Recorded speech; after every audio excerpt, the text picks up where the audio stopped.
We are back. Welcome, Irenka, and welcome, Nina. It is so great to see you here on LinkedIn Live.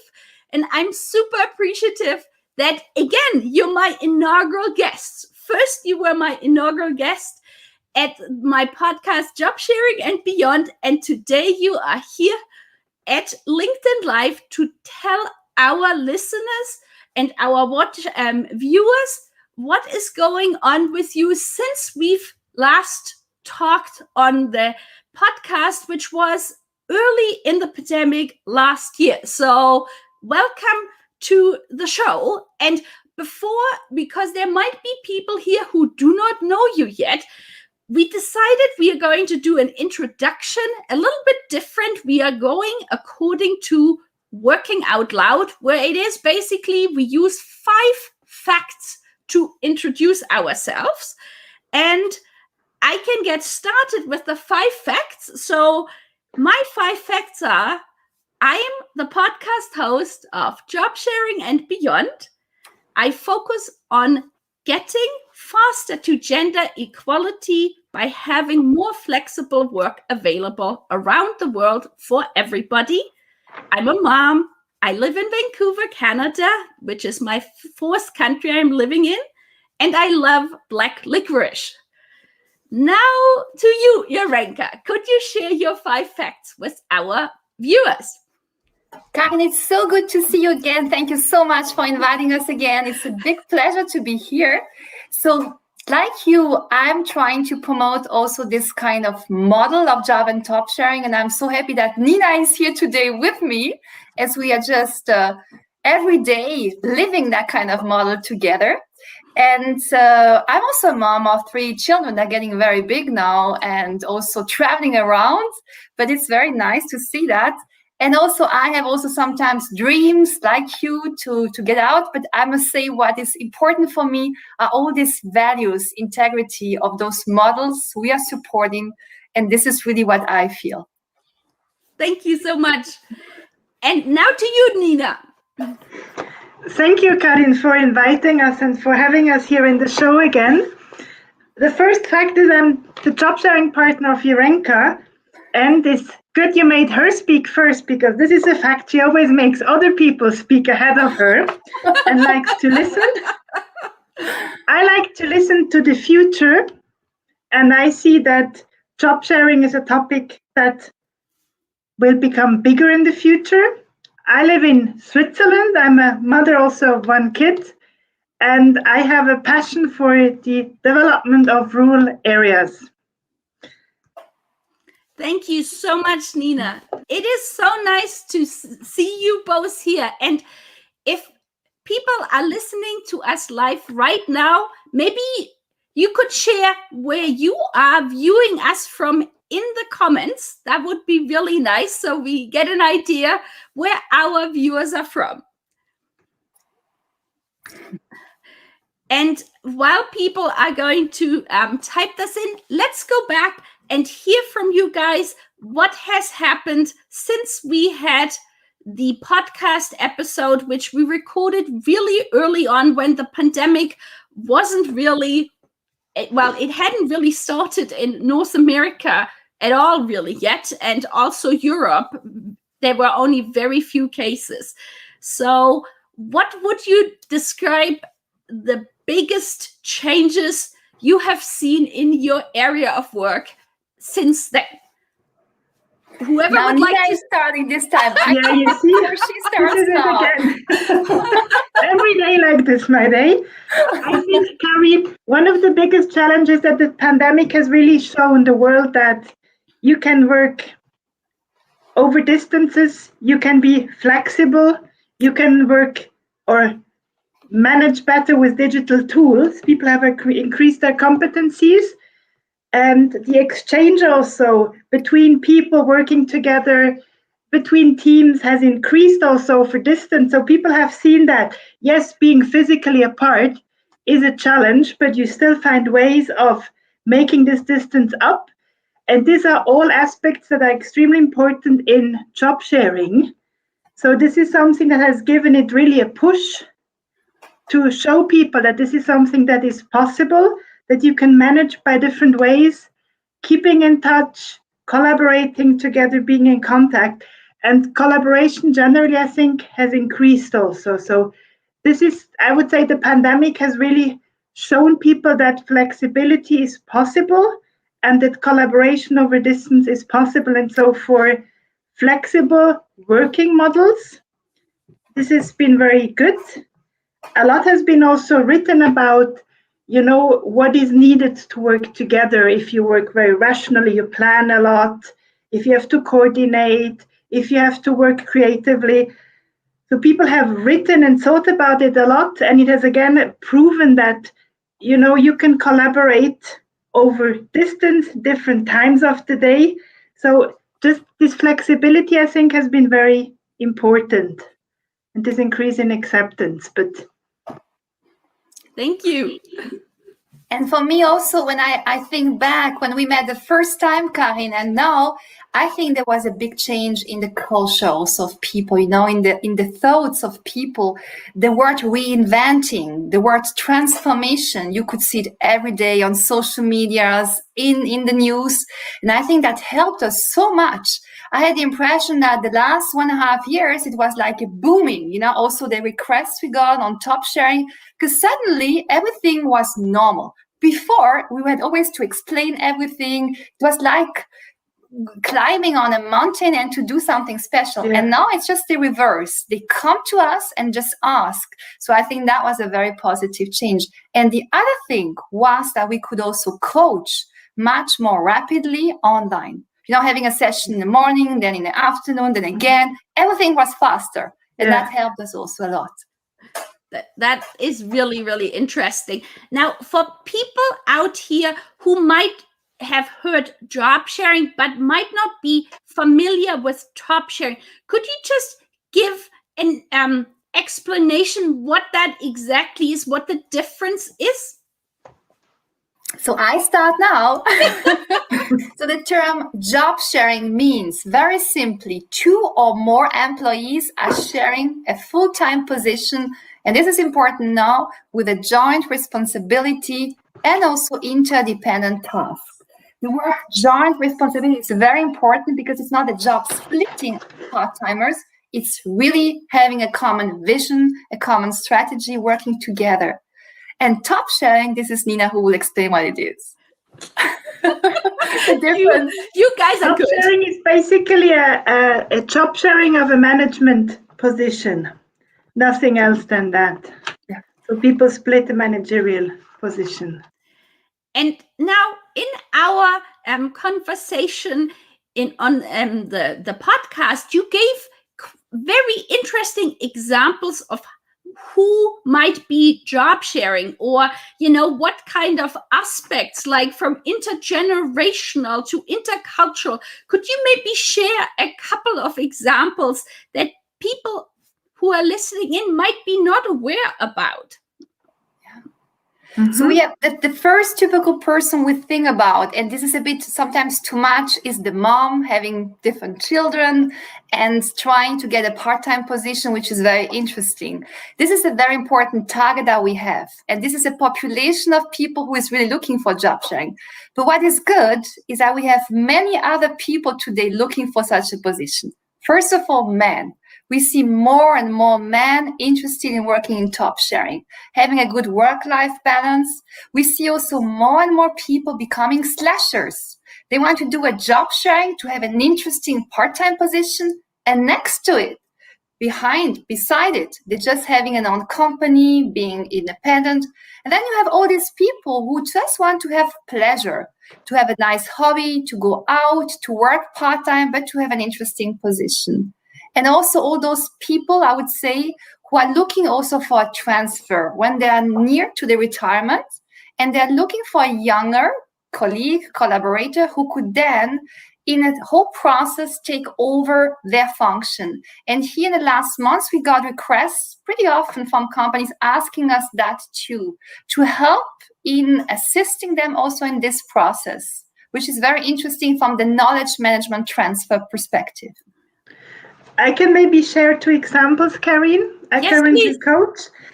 I coach the directors of a social institution, with about 100 employees, there are two men, and one of these men has been working inside the institutions, the other man has been working elsewhere. So he comes in newly, he's a newcomer, but he has more experience in terms of management. So they take over that position. I think this is a good example. And this is something that is also relatively often good accepted because one person already knows the institution. So his this builds a certain confidence. And so the transfer is a bit smaller. Another example is a large Swiss telecom provider where they opened up a position in a job sharing because they wanted to stress the importance of having different experiences for the function. It was a position in HR and diversity, and they didn't only wanted to bring in the usual diversity profile, but they wanted to bring in someone from the business side also to show people that they're very serious and to bring in the way of thinking, the considerations and the concern of the business side into the function. So there the position became stronger by having a duo occupying it, and it shows very well. So someone came from the business side, someone more from the HR side, how this added up to competencies that were not available in one person. That is so interesting, Nina. And it also brings me to my next question. So if somebody listening to us now says, this is something I really want to do in my organization, I want to try that out, whether this is the business leader or that is somebody who might be a manager, what should they do? How should they go about? Because some people might have skeptics within the organization. What should they be telling them, or what ideas do you have or suggestions? When they come and when they ask us for assisting them, the first question they have always are the costs. You know, a company who's trying to implement job and top sharing has many fears, you know. So the first question is, does it cost more? Is the recruitment more difficult? Is the onboarding more difficult? So all those questions are related to certain fears they have. And we need always time to show you examples, because best practices of other companies help them to feel a bit more secure and to say, oh, okay, they did it, so we can also try it. And then we look at their company. They often give us then some cases where they could apply, implement the first job or top sharing. And then we look with them if it's good possible, what are the percentage, what is the function. And then we look step by step how we could help them.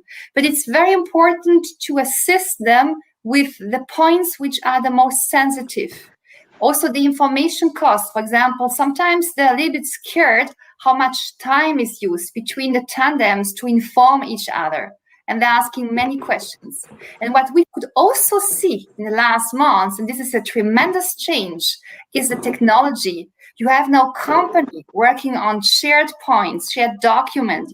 Everybody knows now MS Teams, you know, and they're much more used now to consolidate the information technically, and people can work more easily on that. And other companies, there are more standards, more conservative, and they don't have so many tools. And now we see in Switzerland really different situation of companies. The one who are much more into this technology, they have less fears. They see, they understand it very easily, and they're looking forward. Yeah. Thank you. What is Karin also is that people sometimes they tend to see the cost at the beginning, and I think this is true. Hiring two persons is more complex. Having two office spaces costs more money. You need two laptops. You have two onboardings. You have to pay 2 times social insurances, etc. So the costs are bigger. I think it's extremely important to invite people to view the model as one of the strategies to increase the flexible working models. This is not about the costs at the beginning, but the idea is also, why would you want job sharing? And what benefits as an institution can you gain by having job sharing models? You can see more flexible, you can attract younger people, you can fill a position maybe you could not fill without the job sharing. You need certain competencies in one position, something that is more and more frequent today. So it helps you. So the advantages in the long term, they're in many cases much higher than the expenses in the short term. This is why it's not just about the costs for the next half year, it's the cost for the long term. People also working in a job sharing often are very, they stay with the company. They want to stay there over a long time. So we know nothing is more expensive than recruiting new people and having this brain drain. So also there, see it as a model in a strategic way. Think about why you would need to introduce it. What benefits could you gain, and then go about it. But it's not about wanting to have job sharing. You need to have a reason why you want to have it. And I think you have to spell them out, display them, and make yourself strong for them. Thank you so much. These are awesome points. I'm just looking into our comments. So we've had a couple of people from Switzerland and from Hoogland. I don't know. Do you know where that is? I don't know. Hoogland, no. Where is that? Mr. Bog, tell us where you are. And the other Hoogland is in Netherlands. Oh, wow, this is awesome. Holland has the highest average of part-timers in Europe. Number 2 is Switzerland. So that's good to have somebody from Holland. Yes. So now, if there are any questions from our audience, please feel free to put them in so we can ask Irenka and Nina. And while we wait for people to potentially write in questions, I have one question. Could you share a favorite book with our viewers? Nina starts. I read a lot. I have many favorite books. If I look back at the last year, I enjoyed particularly the books of Chimamanda Adichie, which I read, Americana and Purple Hibiscus. I also read the Elena Ferranta 4 books on My Brilliant Friends, which I also had a very nice time with. To you, Irenka. And my favorite book is from Morocco. You can see it here. It's Ben Jelloun. He's a very well-known writer from Morocco, and he got also different prizes for his capacity of writing. And one of his books is La Nuit Sacrée in French, and the Child Out of the Sand, L'Enfant de Sable. And what is interesting is about diversity, because that's the story of a man who has 7 girls, and his wife is expecting the 8 children, and they hope to have a boy. But it's a girl who is born, and they will hit completely all the identity of this girl and say it's a boy. And the whole concept is built up on a lie. And it's very interesting because you see the whole pressure of society and what people have to do sometimes, to feel better. Wow. It's a beautiful book. Well, thank you so much. And what I will do is I will also put the names of the books then later on in the comments for people to see this. I see we have a question. And Evelyn, hello, Evelyn. She's asking, how can people go strategically about looking for job sharing positions? I think one option is, but there's always many ways of going about something, but one option is definitely to look out for institutions that position themselves as being very advanced in terms of working models they offer, and see also what kind of models they offer. Today, often they have very good websites where they write a lot about what they offer, what advantages they have, and to see if they offer job sharing, if they maybe even have it as a policy to open up every position potential in a job sharing. So this is one strategy, and maybe Irenka can share another strategy. Mm-hmm.